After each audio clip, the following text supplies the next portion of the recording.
Welcome to Mentoring Moments. Mentoring Moments is a sub-series of the eCommerce Edge podcast. It is composed of clips taken from Jason's one-to-one and group mentorship sessions. Hello, everybody, and welcome to another episode of The Pod. It is my great honor to welcome Adam Kitchen from MagnaMaster to the podcast. Welcome, Adam. Appreciate it, mate. Good friends of yours. Please don't need any introduction. Get into it. May, I'm so glad to have you here. We've been talking about this. It's ridiculous, actually. I think we've been talking about doing a podcast episode together for at least 2 years. How bad is that it is now early part of 2024 and we're finally able to make this happen? We have a lot of mutual connections. We're in a couple of mutual, groups, industry groups.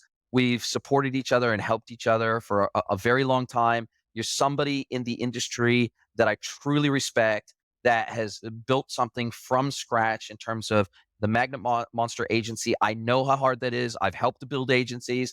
I have built my own consultancy. So I have such respect for what you do and how hard you have worked to develop your skill set and your team, because it's hard, right? You got to be the leader of a team. You now, instead of doing everything yourself, have to teach other people how to do those things at a high level on behalf of your agency, delivering true outcomes for your customers. So, man, I'm stoked to have you along for the ride today. It is absolutely the biggest challenge. It's such a salient thing to bring up because obviously I'm representative of that methodology being passed down. And I think this is one of the big challenges any agency owner faces and they have to mature into, is that actually now when the clients and the leads come through, they're not working with me, they're working with the team. And how do I transfer that knowledge and make sure that it's a good representation of the content that I file on a daily basis? So I know you go really deep on tech on a lot of things, but I would love to speak about some of the psychology and just managing the agency on a day-to-day basis. Lots of good stuff. Let's dive into it. Yeah, and look, that's why I wanted to have you on as a guest mentor for our Monday mentorship episodes, because I feel like, sure, everybody and their dog, to a degree, I get probably approached by 3 to 4 email marketing companies per week for one of a few things. One is they'll email me and say, hey, can I take over your email marketing for you, basically? And I'm going, have you seen my content lately? Like, I can look after my own stuff. Like, I've got my own personal brand. I got my own pipeline. I do everything social. I'm my own pipe. They haven't even looked at my profile. And they'll either spam me via email or they'll spam me via DM. The other one is, oh, hey, I see that you're an e-commerce consultant. I'm sure you offer email marketing services. You could white label our services. I'm going, did you look at my website? First of all, I don't offer email marketing services. Second of all, I focus only on the tech aspect of the commerce stack. So yes, while I understand the tech, the email marketing tech, while I understand marketing automation, and while I understand CDPs, how they have to be engineered as part of a holistic stack, how the data has to flow between them, how the triggers have to flow between them, the difference between a transactional versus a campaign or marketing email, understanding all of that, how that works together from a workflow perspective and a data flow perspective, totally get that. But I don't offer the services that you offer.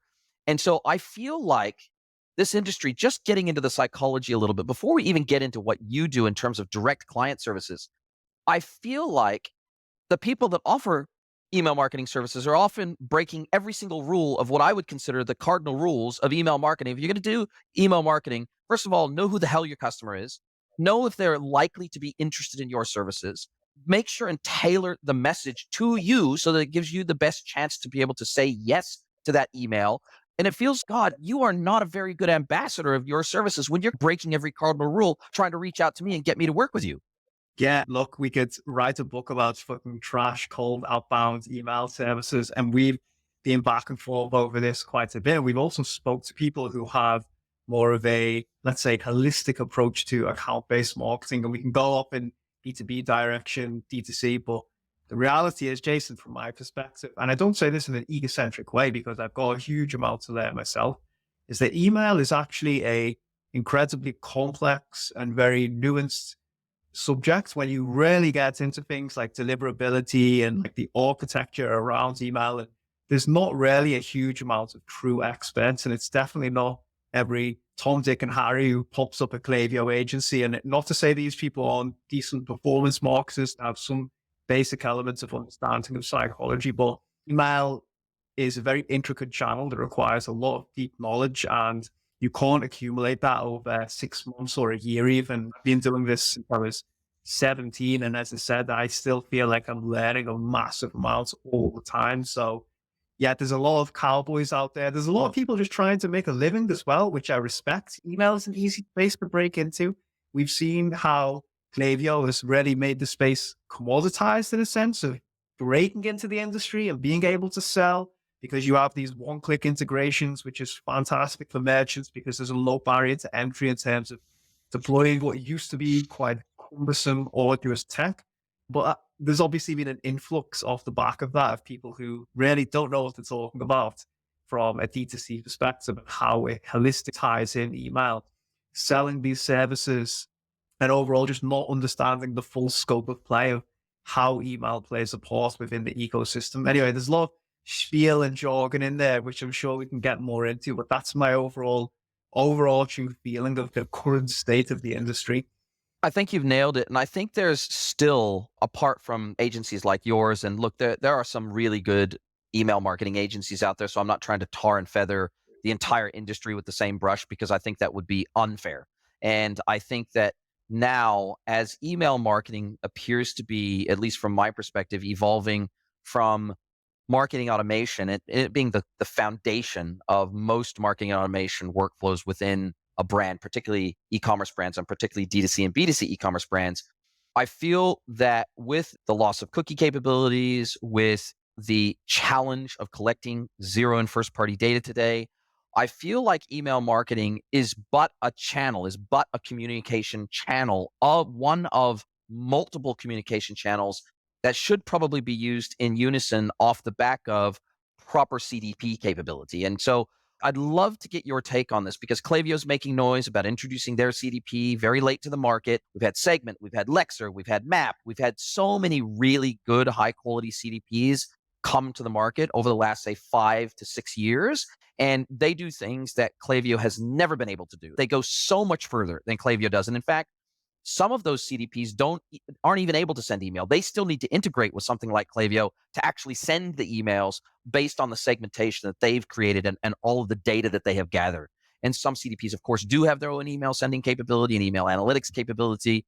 The reality is, I feel like, to a degree, the market has moved past pure standalone email-based marketing automation platforms, and we're now in an era where we're trying to collect as much zero and first party data as we can to leverage across all communication channels, not just email. Because we see now that there is a lot of direct mail companies out there now that can integrate with something like Klaviyo and become a physical mail node in a workflow, just like text messages now can be a node in a communications workflow. It's not just email. We've got all these channels that we can communicate through customers through, and yet so many brands think it's only email, and they burn out that channel until they just see massive unsubscribe rates. So are you seeing that evolution in the email world too, where, sure, email is important. I don't think anybody would say it's not, but brands focus on it to the exclusion of all else, it seems.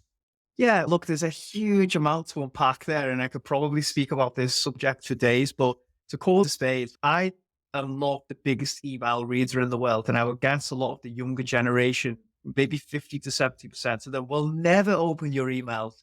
So I think that ties into the CDP conversation where typically, right, you have this customer journey where a customer purchases, and then the whole retention marketing thing is now you can email them. When the reality is, over half the recipients are just not engaged with email from the very first interaction that you send to them. So you have to look at things harmonious from what additional channels can you retarget people when you've acquired that data. And obviously email is the most logical one because it's highly profitable. It's that first touch points that you can communicate with people with. And it is a great revenue driver.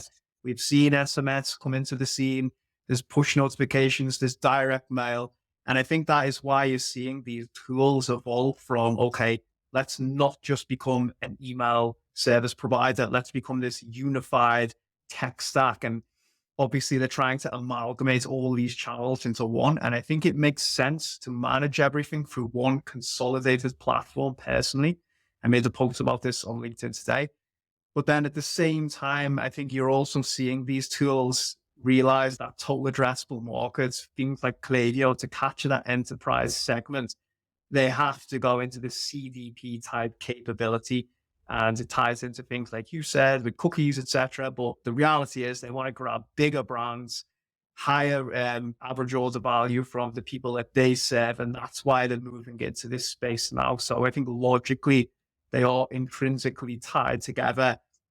But that's why you're seeing a lot of these tools that realistically were designed for SMB, right? Klaviyo is not enterprise software. It was never engineered or architectured for this type of capability. And I think that's one of the problems that they're going to have, is that as they try to move up market, like fundamentally you weren't designed for that. So you grab massive market penetration, serving small to medium-sized businesses, sub 10 million, maybe you can even say sub 5 million. And now all of a sudden you want brands doing over 9 figures. There's a lot that needs to be unpacked there and probably re-engineered. And whether there's people that can come in and disrupt them, I'm sure there is. It's going to be fascinating to see what happens in the next few years. And I think, to your point, I think the one thing that Klaviyo has done better than just about anyone else I've ever seen in the industry, there's two things. One is, when they first started out, they were incredibly humble. Like, I've been working with Klaviyo before anybody even knew how to say their name. Because in the beginning, nobody knew how to say their name. Nobody knew who the hell they were. When I was selling Klaviyo into the ANZ market, to my clients in the ANZ market, eCommerce and Digital were the big players in marketing automation, right? Klaviyo was a minnow. And I remember when I was considering an email marketing automation platform for Health Post, when I first started with them years ago, the reality is we looked at every single email marketing platform at the day. And we actually had already been using MailChimp in the business, and we knew it wasn't anywhere where we were going.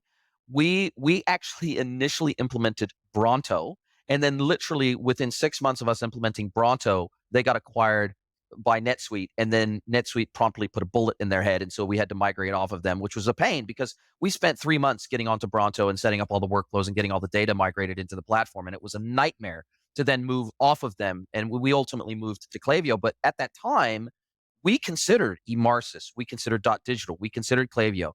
And at that time, Klaviyo didn't even have a visual workflow builder at that point. That was pre-visual workflow builder. And they said, it's coming. We're going to release that in the next 60 days. So if you come with us, we will have a very similar visual workflow builder to Digital and eCommerce, which were way ahead of the game at that time. But they were also 5 times the price. That was the killer. At the time, those other marketing automation platforms were so much more expensive than Klaviyo and so much harder to use in some respects than Klaviyo. So what Klaviyo brought to the table at that time was a super cheap price with a very powerful product, very friendly sales engineers. Like, their teams at that time were really humble. They were really they really worked hard for every single merchant they onboarded into the platform. And they had very much a white glove service. It cost us almost nothing to get moved onto their platform. They did all the heavy lifting, and it was a no-brainer at that time. Now I feel, and again, this is going to be a very politically incorrect thing to say, I feel like Klaviyo is so big now, and they are ready to do their IPO, that they went from this small, hungry, humble company to the 800-pound gorilla that we all love to hate.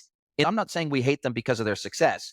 We hate them because in many respects, they have become so big and so powerful and so ubiquitous that they have total pricing power, and they've jacked up their prices in anticipation of an IPO, and they've become arrogant in the same way that I think in many respects Shopify has become arrogant. And maybe this is just what happens when companies become ubiquitous and they feel like they've got zero competition in the marketplace. Maybe this is just what happens. So I think there's a lot to admire about what they've done. And I don't disagree with anything that you've said. It's very easy to root for the unstock in the beginning, but it's very difficult to maintain those behaviors as you climb to the top of the tree, because again, they probably hit some type of limit where they realize that it's like any business owner, right? What got you from A to B won't take you from B to Z.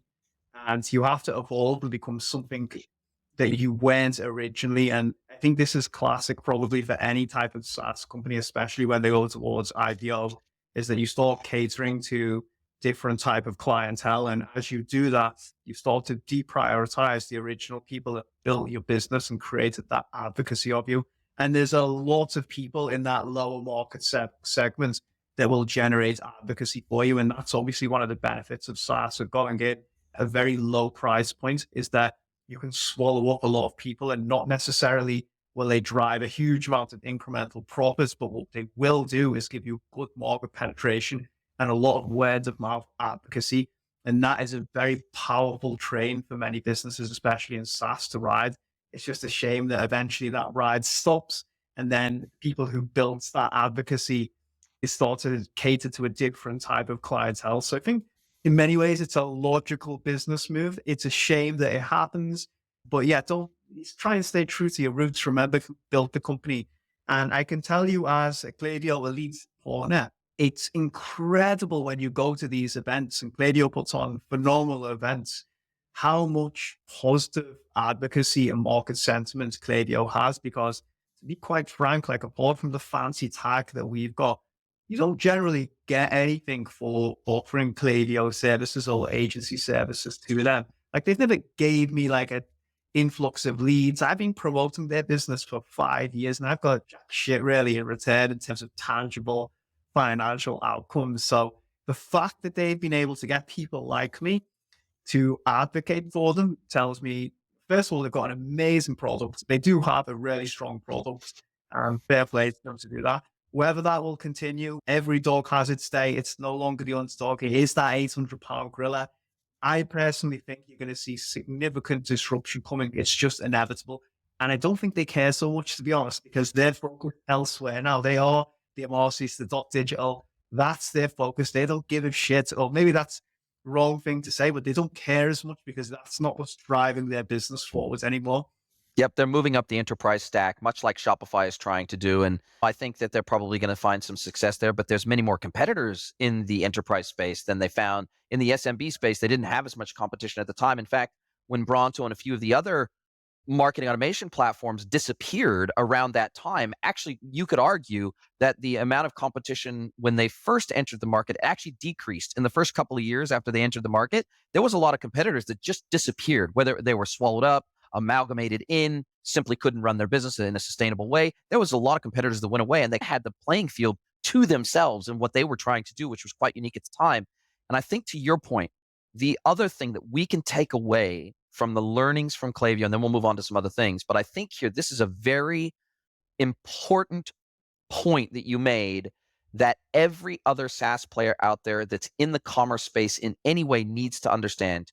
Integrations will make you or break you. The reality is, especially if you're entering in the SMB space up to $100 million a year businesses, if you are not default integrated into most of the components they already work with or want to work with so that you become the default choice because there's no heavy lift to get you integrated into their business, you are going to struggle.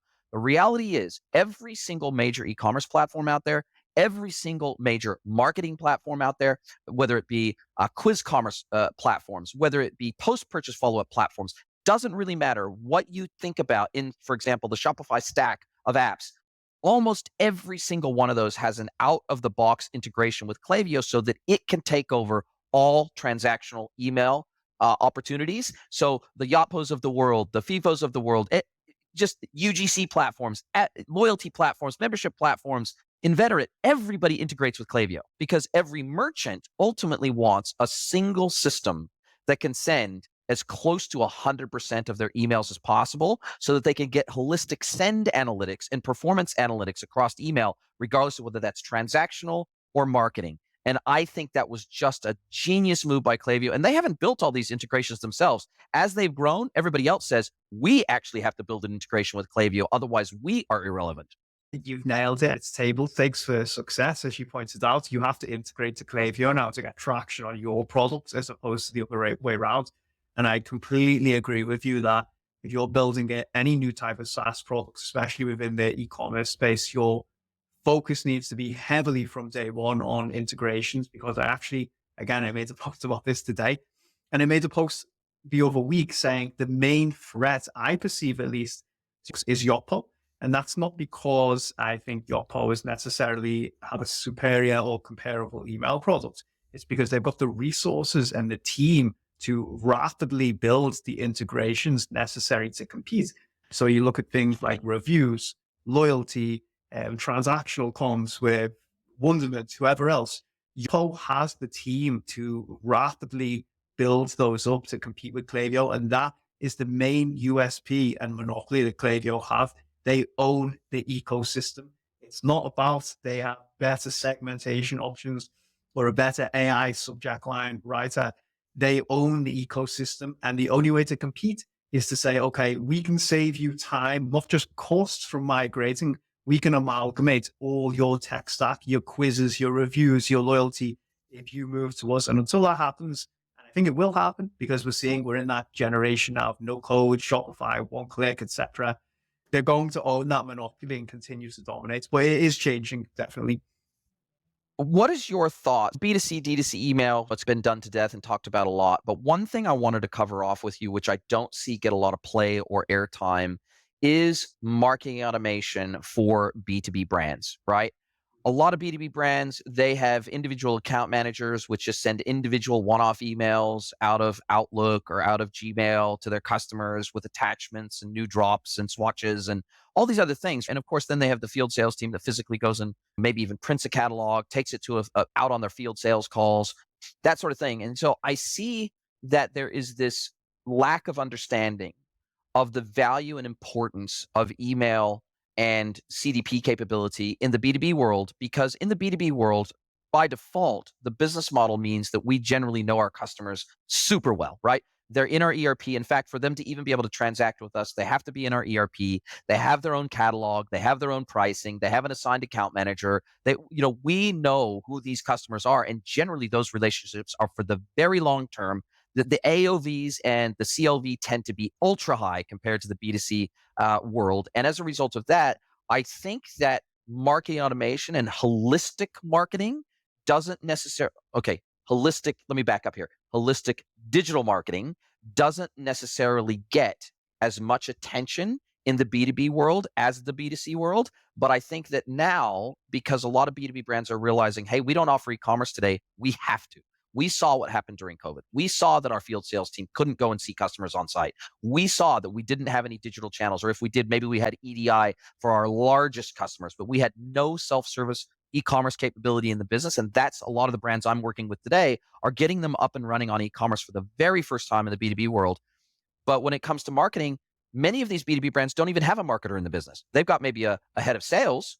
They might have a head of ops, but they might not have a single marketing resource in the business. So for them, they've never thought about email marketing in the same way that B2C brands do. Are you seeing the same thing? 100% yes. And it's funny, actually, we spoke to a prospect today. They're very close to closing, and they have two components to their business. They have the D2C and they also have B2B. And we're taking over the B2B marketing strategy for email, which actually excites me more than the D2C side because I've done D2C emails so much at this point.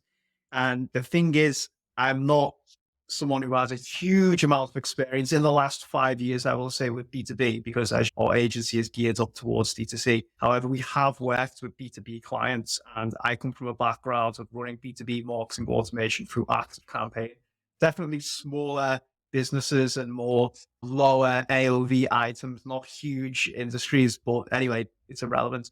And the general modus operandi for these companies is, like you said, they have the sales rep who's fumbling around, trying to get to grips with the technology, quite resistant to it because, like you have mentioned before, they perceive it as a threat, or they have somebody who is using very rudimentary tactics, like just absolutely pulling the whole database, which there isn't a huge amount of people for a lot of these companies to begin with very generic blanket messaging. So there's definitely a very strong use case and prospect of this new position opening up, whether it's sales reps and B2B having to evolve to become more savvy with CRMs or marketing automation, or just a new position within B2B commerce as an industry, like B2B CRM experts, which it's crazy really when you think of the opportunities in B2B, that this is not really like a sought after or dedicated position, at least to my knowledge, whereas D2C, again, every Tom, Dick and Harry has an email marketer or a lifecycle automation marketer.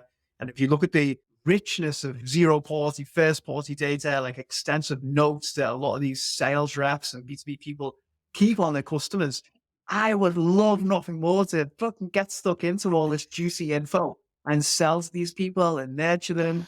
But yeah, it's just left on the side and given this blanket messaging treatment, which is really sad, but a huge opportunity for people who are willing to disrupt it.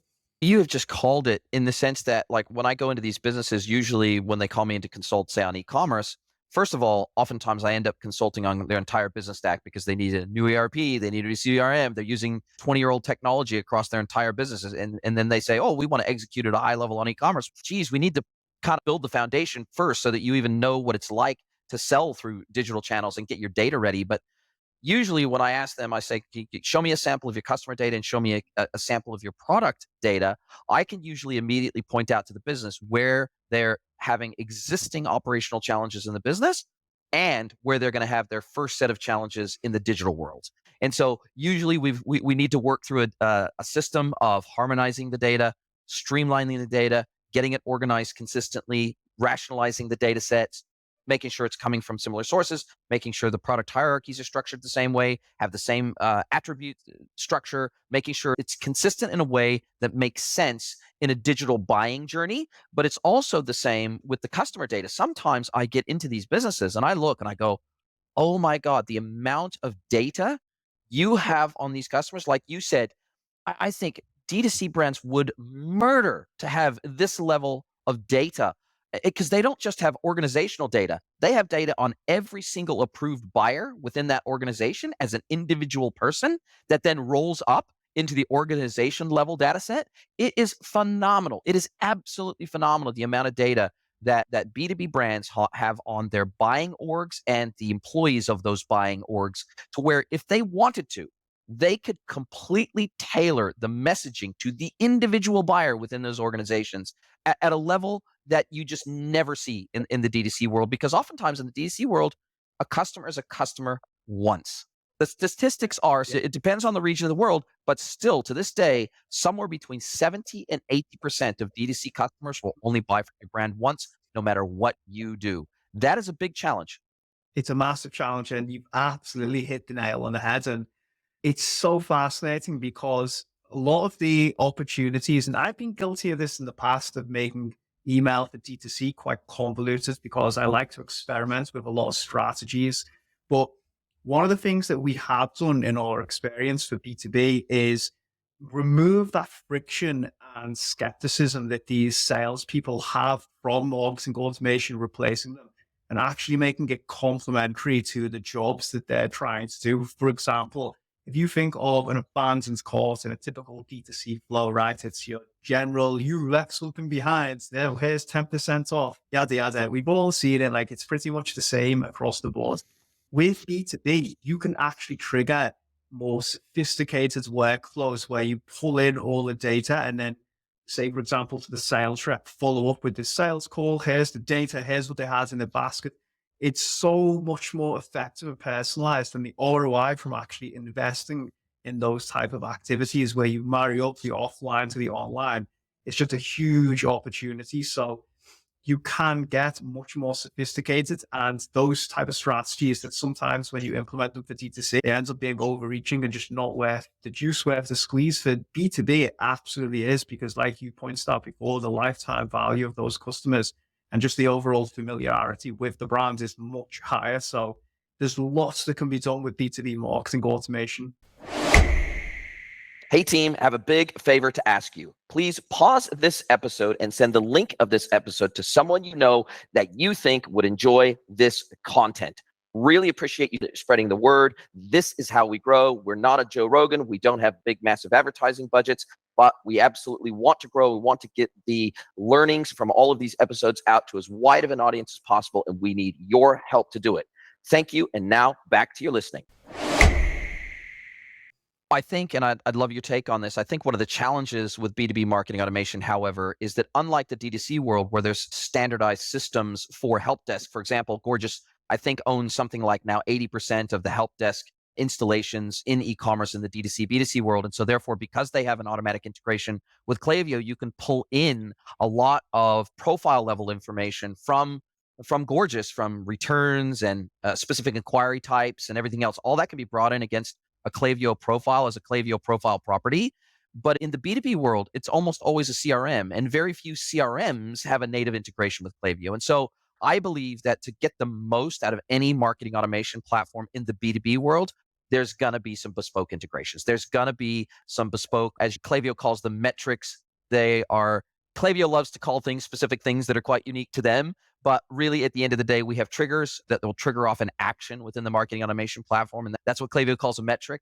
And usually in the B2B world, I think we would need to plumb in some very specific metrics from the operational CRM inside of a B2B brand so that we can get that same level of automation, get that same level of profile enrichment, et cetera. Because again, as you point out, Klaviyo's very B2C, D2C focused, and they're very SMB focused historically. And as a result of that, the whole entire stack and the ecosystem wrapped around them is not a B2B ecosystem. It's not a B2B technology ecosystem. So do you find that when you're starting to work with B2B brands, that one of the first things you have to look at is how can we get this data either exported via CSV and then re-imported into Klaviyo manually, or how can we create an integration which can trigger some of these workflows in the right way? And it's a little bit more of a heavy lift to integrate that into B2B than B2C, right? Klaviyo is not built for B2B commerce. It's as simple as that, really. I think if you want to boil it down and call it a spade, that type of profile richness and open-ended information that you need to pull in, Klaviyo works best off close-ended custom properties. And with B2B, that's sort of the opposite. You want heavily personalized richness of information. You start pulling in like paragraphs of information into Klaviyo, and you will see it's just not architectured correctly to pull in that type of information. In fact, it will grind to a screeching halt. So I think trying to make workarounds when a tech just isn't set up for it is a lost leader. I personally would not do it. And I think there needs to be some consideration for a different type of platform. What that is, I'm not entirely sure. I'm not a B2B automation expert. It's the same systems, right? You can implement different platforms, but I'm not sure off the top of my head. I know Active Campaign was actually a lot better, even though that's built for small to medium-sized businesses. That can definitely handle some of that functionality that you talked about. I don't know if serious scale, but that's a good solution. And yeah, the reality is we're talking about B2B commerce, marketing automation, Klaviyo. It's not built for it, and I would look for something else. Yeah, no, and look, I appreciate the honesty and the transparency, and that's where I think CDPs really come into into the fore, right? Because they can take these large bodies of data, and I think Klaviyo will get there with AI and everything else. But what they can do is they can parse large, complex pieces of unstructured data, really give them like a tag cloud associated with that unstructured data, add those as structured profile properties that then can do other things. But to your point, Klaviyo only works with structured customer data. It cannot work with unstructured data. Just can't do it. You have to pre-parse the unstructured data before you push it into Klaviyo, and you have to be very specific because it has to be a one-to-one mapping between that data and the profile properties that you've pre-configured as being available in Klaviyo. So the reality is that it doesn't do well in an unstructured data environment, which is totally fine. Use hammer for nails. You don't use a hammer for screws. So I think what you're trying to say is you need to pick the right tool for the job. And when you're going into the B2B world, sometimes those D2C tools can port straight over. Sometimes you need to pick a different tool. You've absolutely nailed the hit the nail on the head. It's not built for it. Trying to work around that fact and develop these cumbersome workflows will just give you a lot of headaches. I have made this mistake in the past. I've tried to integrate B2B solutions into Klaviyo. I've ended up, to be completely frank, damaging accounts, which I hold my hands up for because I tried to make the system do something it wasn't capable of. And in the process, I ended up with a lot of profile duplication, really slow systems, workflows triggering the wrong way. And it's not purely down to bad QA. It's just trying to make something, as I said, do something that it's not capable of doing. But yeah, to close the loop on this conversation, if you want marketing automation software that ties in this type of CRM, CDP capabilities for B2B, solution for you, at least right now. And what do you see? Because you audit a lot of email accounts. So let's even just look at it through the D2C, B2C lens for today, because that's the bulk of your business. Now, oftentimes I'm guessing, what's the split? My question would be, what's the split? When clients come to you, how many of them have been doing it perhaps in-house or working with another agency versus setting it up for the very first time? I'm guessing that you're the ambulance at the bottom of the cliff for a lot of these brands that come to work with you for the very first time. How often do you get into their accounts and you see the same repeated mistakes over and over again. And you go, man, if we could have just gotten to this client before they set up Klaviyo the first time around, we would have much better data to work with today. And now we've effectively got to restructure half of this bloody account to get start collecting data in the right way, but also start leveraging it in the right way, and stop burning our list through batch and blast. How many of these times do they come to you? And I'm sure that you don't see that many startup brands. A lot of them are established brands that have been trying to do email marketing well for a very long time. I'm guessing you see a lot of the same mistakes over and over again. Yeah, so I think there's a lot to unpack in that question that you've asked, but generally speaking, funnily enough, the more advanced and higher up the revenue chain a brand is, generally the more problems that they have. And the reason being is that they've just got more data inside the account, and more data tends to correlate with more messy problems that need to be sorted out. Common issue is profile duplication, lists, and managing consents, just all over the show completely. In turn, that will affect your deliverability. So inbox providers like Gmail, Yahoo, Outlook, etc., don't like it when you're a bad sender. And it's impossible to be a good sender if you're not organized with data. So even basic shit like having a naming convention or having the source property attached to where you bring in leads, not emailing people who are unsubscribed.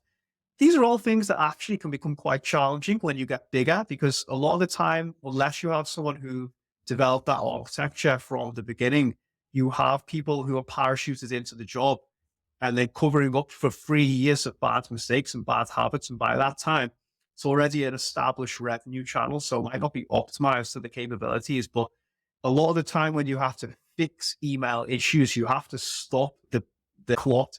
And the only way to do that is to cut off a revenue stream. And a lot of brands are just not willing to do that. So the problems just persist and they get worse and worse. And then they're not able to generate the type of returns that they should from email.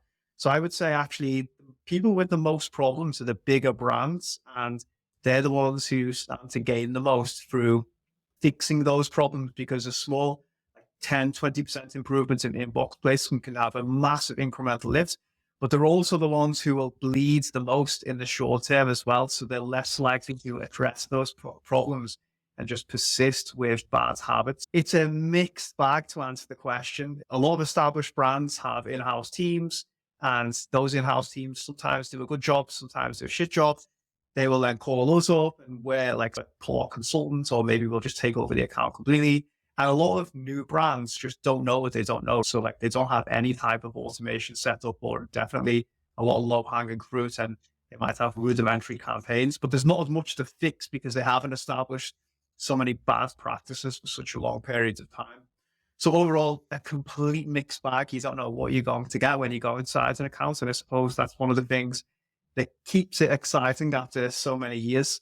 And how often do you see issues with lack of a dedicated sending domain, lack of a dedicated sending IP, horrible DNS record setup?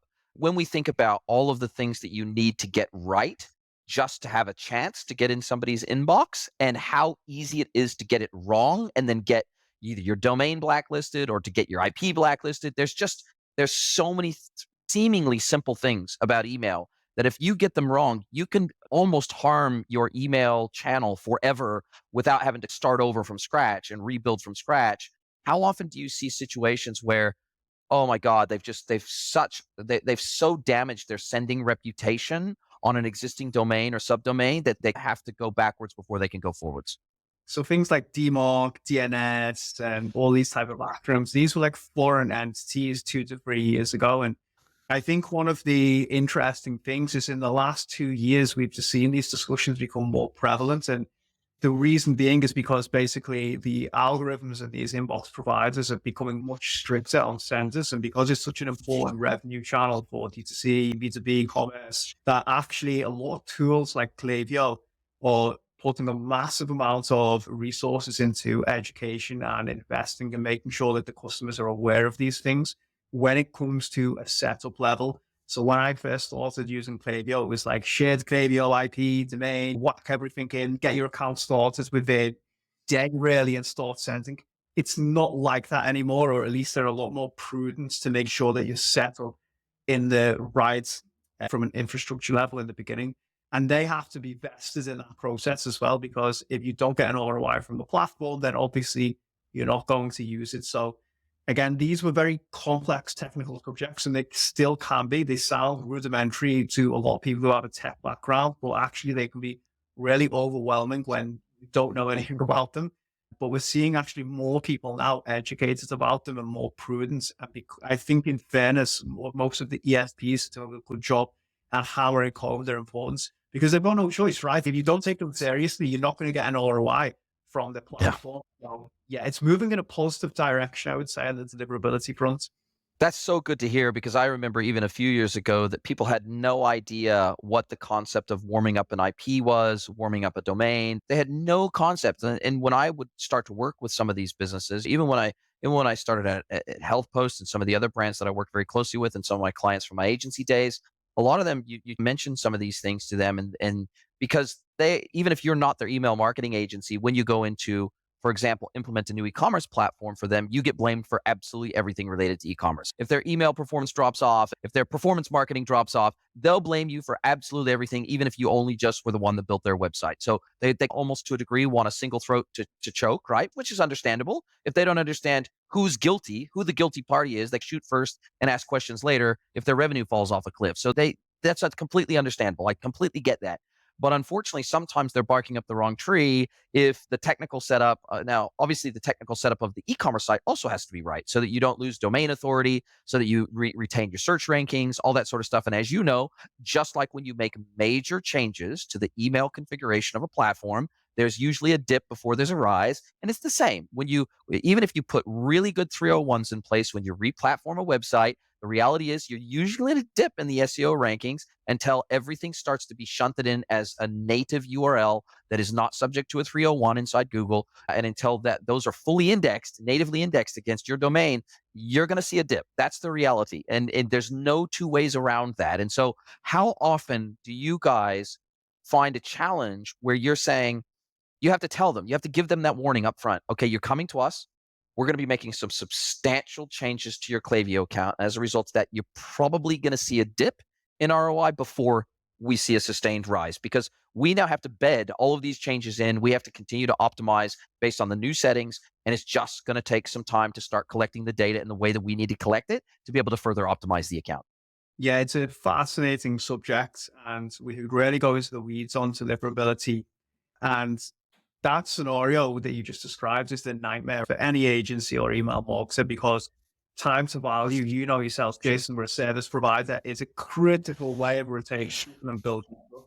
When you're going into an account, it's like the first thing you're going to do is reduce revenue in such a stressed industry like e-commerce, where there seems to be a constant anxiety and stress of daily cash flow management, inventory, and financial forecasting, and then going up and down.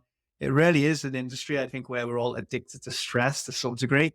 To then tell people to lower their expectations rather than have them really high is a very difficult thing to do. It's the right thing to do. I'm a big believer in playing the long game.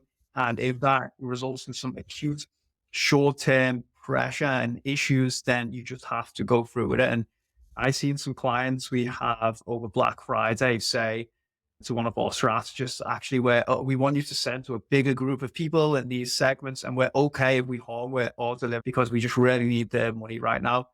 And you deal with that a lot. It is what it is. What if I say, no, we're not going to do that? And we can walk away from principle. But the reality is, we're an agency. We want to be paid. As long as we make them well aware of the implications of doing that, then you're always trying to manage politics in the process of driving results. And that's another topic we could get into some points. But a lot of the agency game, right? It's not like delivering your subject matter expertise and performance. Actually, it's managing a lot of politics between different departments. It's just part and parcel of what comes with the job.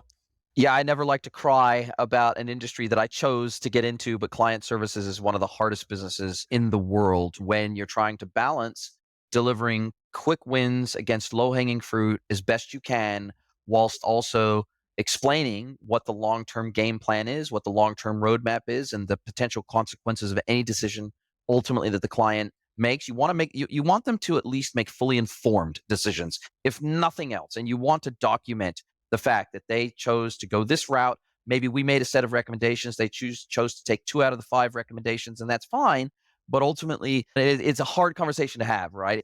And sometimes you get down to a place where you have to put everything in writing, you have to put everything in email, you have to put everything in Asana, your project management system. You have to keep everything in writing so that if there is comeback, when there is the inevitable comeback, and they say, "Why didn't you warn us? Why didn't you tell us? Why didn't you tell us to go a different direction?" Well, actually we did. And it's a hard conversation to have, to basically say the blame game, because they're blaming you and you're trying to say, well, actually we did have this conversation 3 months ago, but you decided to go a different direction, which we're never going to say that you can't make your own decision. You absolutely can. It's your business. But now we're collectively going to have to deal with the consequences of this. You and us together as a partner are going to have to deal with the consequences of this. And this is what we're going to have to do. And it's a hard thing to say, because it sometimes feels like you're shooting yourself in the foot not to take the blame for everything. But the reality is you just have to be honest and you just have to be transparent. And I feel like those of us that have been in the game longer than a day, we know that, right? I've been in the game over 20 years, and I have seen a lot of agencies, a lot of partners, a lot of brands be quite deceitful with each other in the pursuit of a short-term relationship to get them over the line, even to the point where I see some agencies running down other agencies and saying, "Oh no, they're shit. You should definitely come and work with us." And in many cases, the reality is it's just a conflict of personality and goals. And sometimes, there are a lot of brands that just agency hop. The grass always looks greener. And sometimes it's not the agency's fault. The agency's done absolutely the best they can to make that client happy. And there's this final saying, and I'd love to get your take on this: familiarity breeds contempt. The reality is sometimes an agency could do just about everything right, but at the end of a 5-year run, or when the key employee of the brand that they were working with leaves and goes somewhere else, and a new person comes in to head up operations, all of a sudden they want to bring in their favorite, right? And so sometimes you can do absolutely everything right, and you're still going to get escorted to the curb. Yeah, it's classic shiny object syndrome. And it's part and parcel of running an agency, and why we can never, any of us, stop doing sales, because you can never take anything for granted, and you can think you're providing the best service in the world, but eventually you're going to encounter churn, and people just like change at some point. So a couple of key things I'd want to quickly point out is that, number one, if you're an agency, you've got to manage expectations in the beginning. That is absolutely critical. So if you are going to do something that will potentially drop revenue in the short term, you better be buzzy up front and really frank that's going to happen. And you owe it to the clients to be completely honest to manage those expectations. And the second thing is that brands, I understand there's a lot of pressure for short-term results, especially when it comes to revenue, but they're often conditioning an agency to look for short-term tactics, and that's bad for both parties. So all that to say, I think mutually you need to go into a relationship with a long-term view. And if you're working with an agency, try and get some type of roadmap or forecasting from them that takes into account these scenarios, as opposed to what can we do this month to make a massive difference. We all want to drive huge, incredible returns. Time to value is a critical metric, but not at the expense of long-term outcomes. And that's always going to be a challenge for an agency.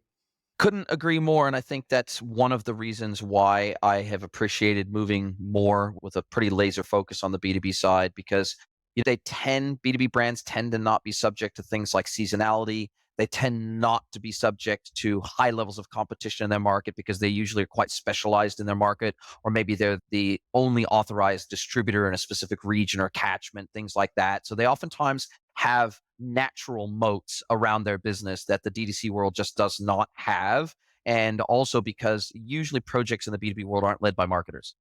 And that can make things somewhat easier in a way, only because a lot of what we do tends to be quite technical in nature, right? Whether we like it or not, tech underpins a lot of the services that we deliver to our clients, and the way that their clients are going to be, the way our clients are going to be engaging with their consumers are through tech and digital channels. And as a result of that, what we deliver tends to ultimately be quite technical in nature. And if you're dealing with a marketer who has really specific marketing outcomes in mind, whether it be traditional marketing or digital marketing, the reality is they don't necessarily have an interest in the tech that it has to be enabled to make that happen. They aren't necessarily interested in the data that has to be collected to be able to make that happen. And therefore, they sometimes can have an unrealistic expectation. Well, I want this to happen tomorrow. If I give you enough money, can you make this happen tomorrow? And the reality is, it isn't always about the budget. It's some of this stuff just takes time. The correct data collection just takes time. The way in which we start to figure out the cadence that we need to connect with our customers on for the best outcome for them and for us, that takes time to assess. And it takes a hell of a lot of testing. It takes a lot of ABM testing to get to a place where we can make decisions with a high level of confidence. And so from my perspective, I think that there's this famous saying, marketers ruin everything. And it's only half true. We say it tongue in cheek, but the reality is I 100% agree with you. I think that business leaders are going to have to continue to take a longer term view of things, especially as the world is moving to a much more of a privacy first place. As that continues to happen, those quick wins, the low hanging fruit, it's just not going to be as easy to collect anymore. We have to take a much longer term view of this. And I actually think it's forcing marketers, it's forcing operators to actually behave better.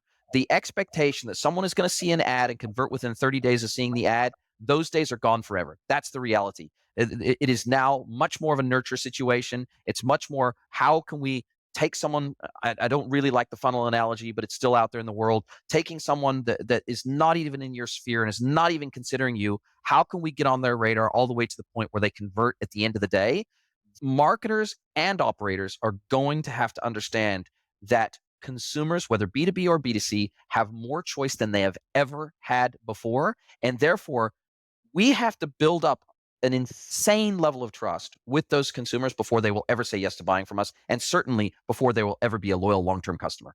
I think what we've seen is a historical trend in the last decade, at least in commerce, where marketers were able to run on performance strategies and help bad businesses thrive, or at least survive and do reasonable amount to make the owners enough money.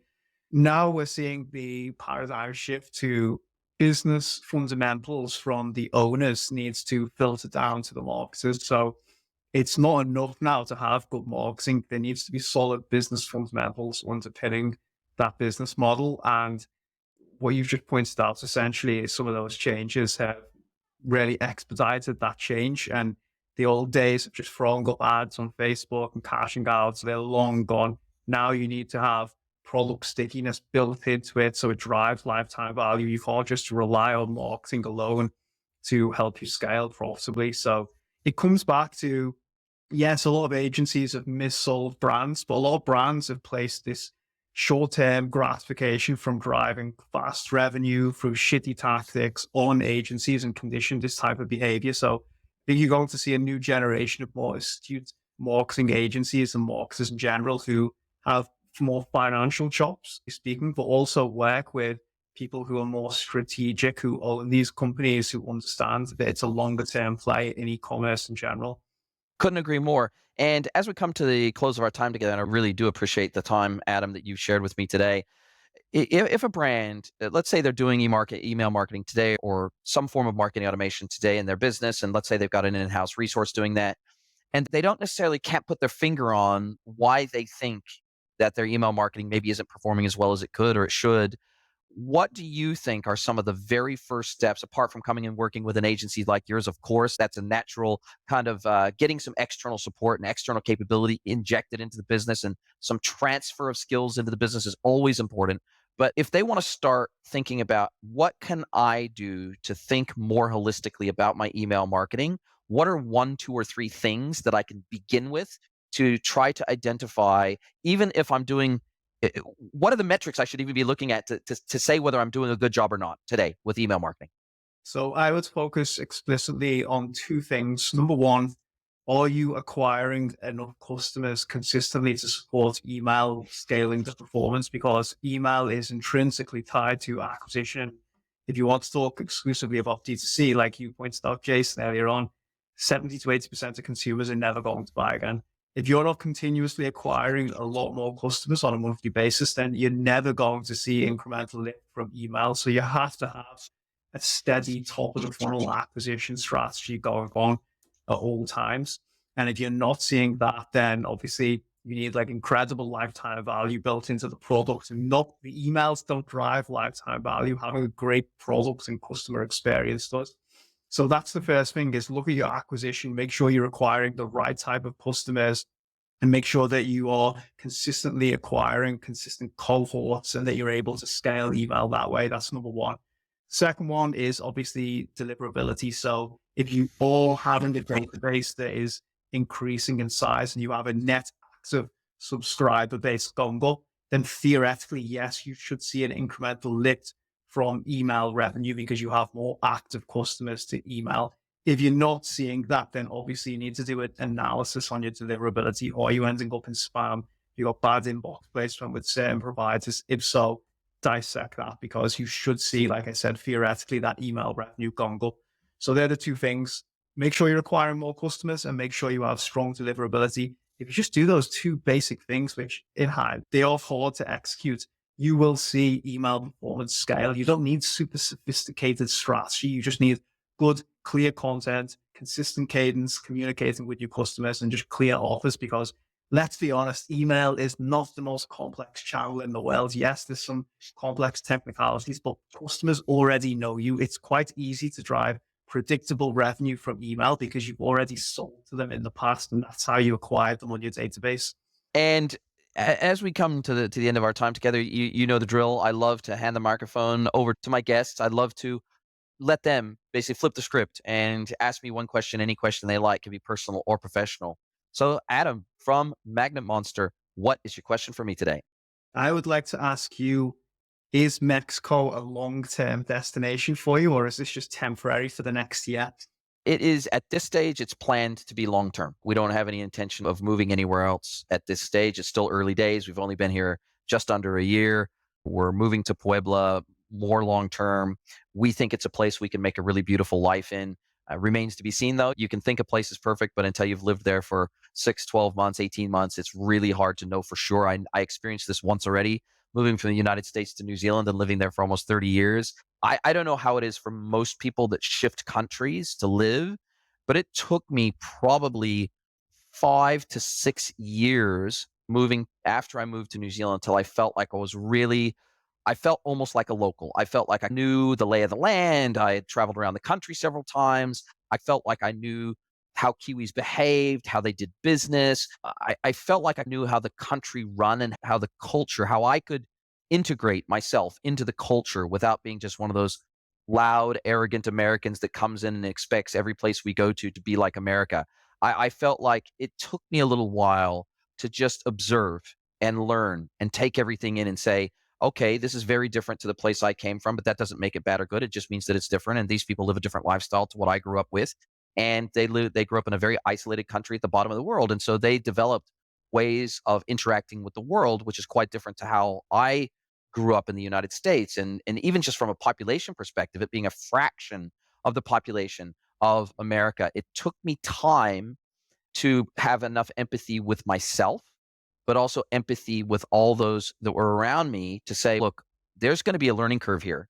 And even though they speak English, and so that the language issue wasn't as much of a barrier, sometimes it was even difficult just to understand because of the accent and because of the word choice, the vocabulary choice. There were certain words that were used locally that I had never heard used in that way before. So it took me a little bit of time to pick up like the local lingo and the jokes and just the sense of humor and the sport and how seriously the country takes cricket and rugby and just the things that are part of the fiber of New Zealand, and things like Kiwis looking forward to beach and barbecues in summertime coming from the United States. That was Christmas was not time for beaches and barbecues. And so it's all those little subtle nuances that take so much time to appreciate. It took me probably 5 or 6 years before I felt truly comfortable in that environment and like I could fit in and like I could contribute to my local community as a result.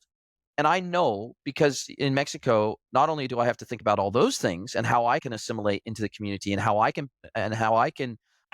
help my community, because it's 82% Roman Catholic in Mexico. So in Mexico, the three priorities are God, family, community, in that order. That those are the fiber from what I can tell so far. And admittedly, I've only been here just under a year, but it seems like those three things are just such a massive priority in this country that I have to really figure out ways in which, instead of being disruptive, how I can contribute. How can I contribute to this country? How can I contribute to my local community without just being a gentrifier, without just being this foreigner that comes in and takes everything they possibly can from where they are? I actually want to be a contributor too. And I'm still trying to figure out how I can best do that.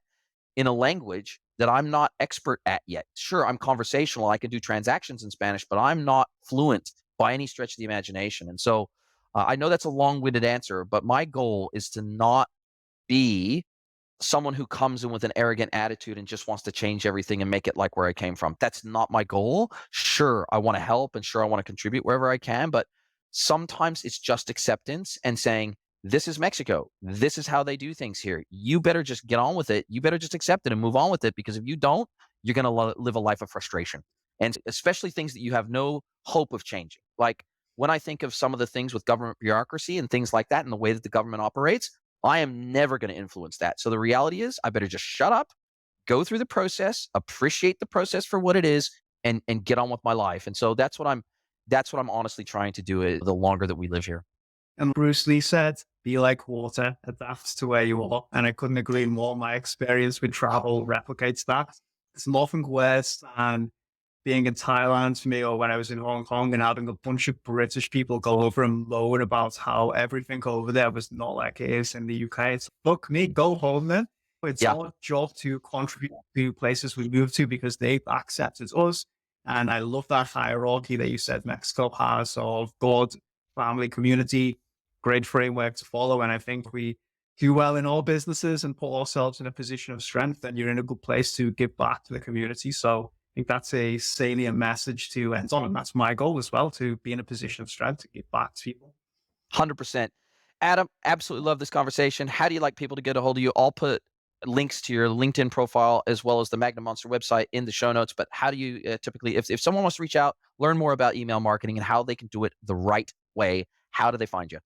Yep. So as you said, LinkedIn, I'm very active on there. I'm a pest. I'm posting content every single day. Otherwise, email @magnummonster.co.uk.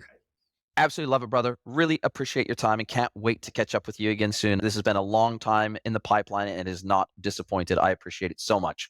My pleasure, mate. Thank you for having me. If you'd like to get mentored by Jason for free, head over to greenwoodconsulting.net, scroll to the bottom of the page, and click Get Mentored by Jason.